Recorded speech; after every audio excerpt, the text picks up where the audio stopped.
In today's video, I'm going to teach you how to change text size in Framer.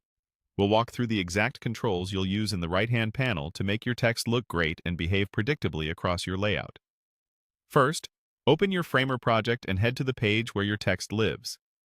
Click the text element on the canvas so it's highlighted. This ensures the properties you're about to change apply to the correct layer. Look to the right side Properties panel and find the Size section. Click it to expand the controls. This area is where you control how big your text box can get, how it wraps, and how it responds to layout changes. Start with max width. Click max width and set a value that keeps your lines comfortable to read. A narrower max width will encourage wrapping and prevent overly long lines, which improves readability. Next, click back into the size area and choose max height. This caps how tall the text box can grow. It's handy when you want to avoid layout shifts if someone adds more copy than expected.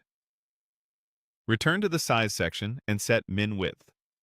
This protects the element from shrinking too much on smaller screens, so your text doesn't end up squeezed or clipped.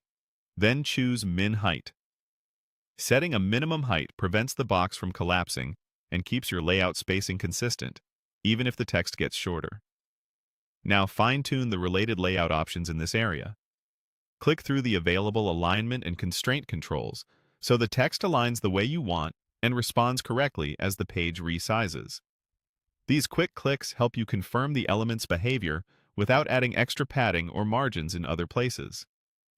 For scenarios where you need an exact dimension, switch the dimension control to Fixed. Click Fixed for width when you want a precise width instead of automatic sizing. If you need to remove extra spacing, enter a value like 0 in the field that appears. You can do the same for height. Click Fix to lock the height to a specific number, or switch it back if you want it to expand based on content. Click the Height field to confirm your final height choice.